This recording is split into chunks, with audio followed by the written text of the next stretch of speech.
Hey guys, so I wanted to jump on here and tell you a little story about how my life got turned upside down.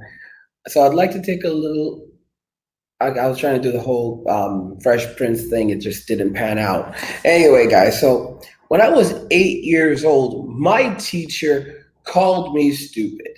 She didn't say it in as many words. She basically said that the question that I asked was stupid and that I need to stop asking questions like this and simply do as I was told.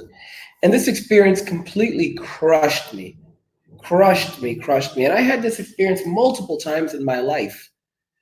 Sadly, whenever I asked more questions, I got shot down. All right. This was something that happened a lot with women, where I asked a question and they would scream at me for asking a question, for daring to ask additional questions. Now, why did my teacher tell me that my question was stupid around 8? And this is right around the age of 8.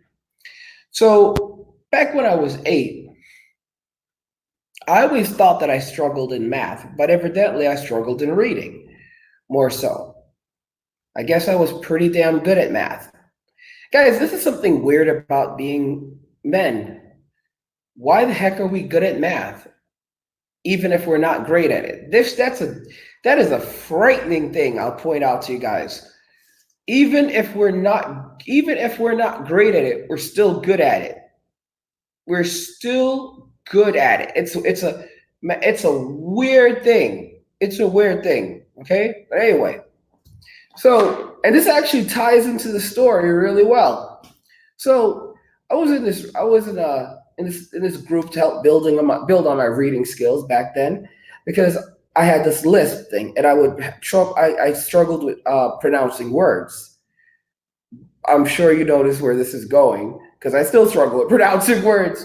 Maybe that's why I never got a lot better at it. But to be honest with you, the reason why I struggled so much was likely because of the anxiety that I experienced from the people around me, mainly my mother and the other authoritative figures in my life, who were a lot of women, and many of them were quite mean spirited. And don't get me wrong, there were some really awesome women in my life, but there were some truly mean spirited ones as well. Shout out to Ascentic. Welcome, bro. Welcome to the chat. So anyway, I was in this little reading thing, and we were reading about $1 million in the what like all the amazing things people could buy with $1 million in like the 1930s, right? 1920s or 1930s. So this was back in the 1990s.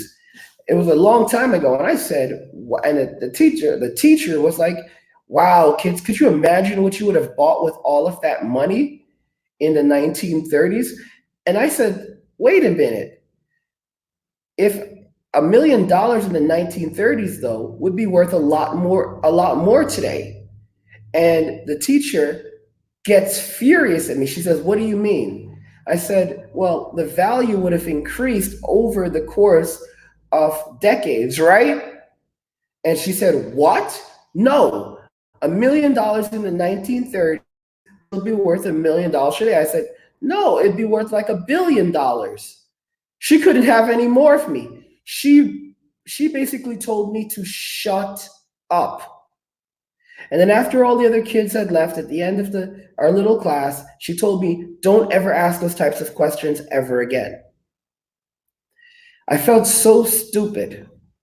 I felt so stupid. I felt really insulted. And it crushed me, because I thought maybe I'm dumb.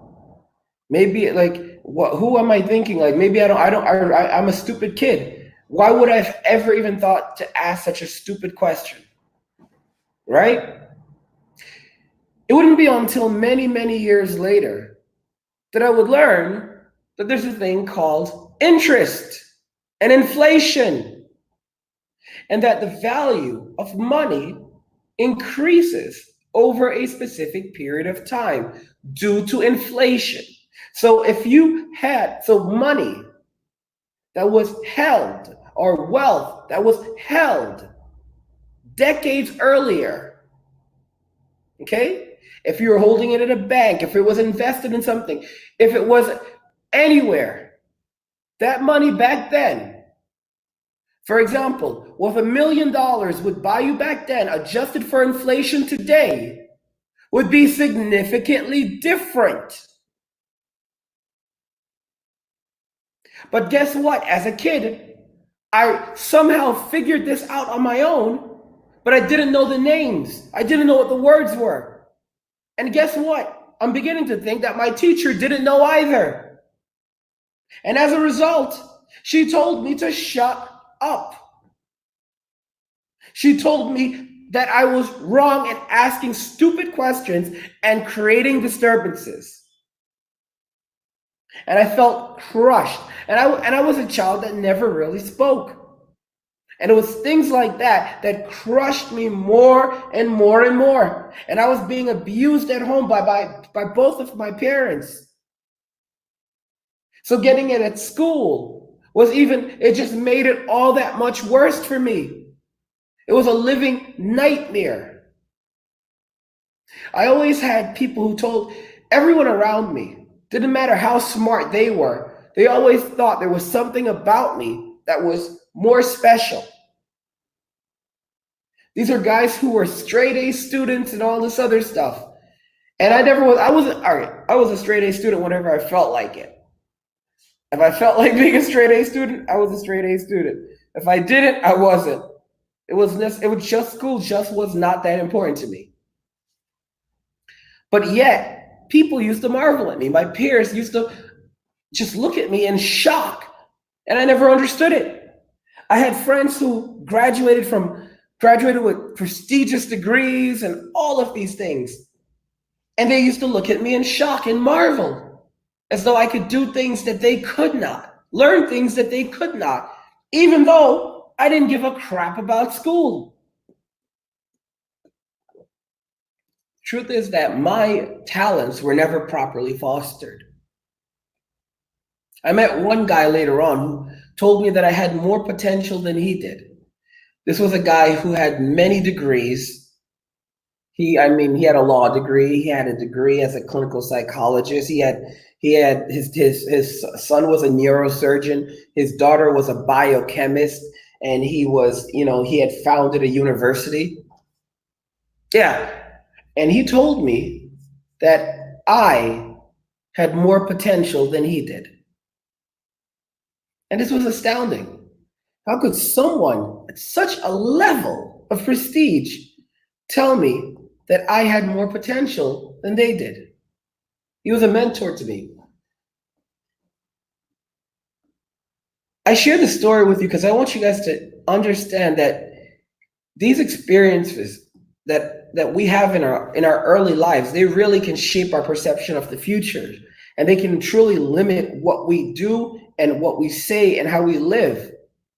The truth is that our potential is limitless as people, but we do not realize it because we've had these experiences and these people that have tried to put us down and tell us that we are inadequate, when in reality, we are gods. It's so funny when people talk about God, gods among men, like calling Nikola Tesla, other men gods. The truth is that every man and woman has that potential. But there are people amongst us who will try to stifle our natural God-given powers.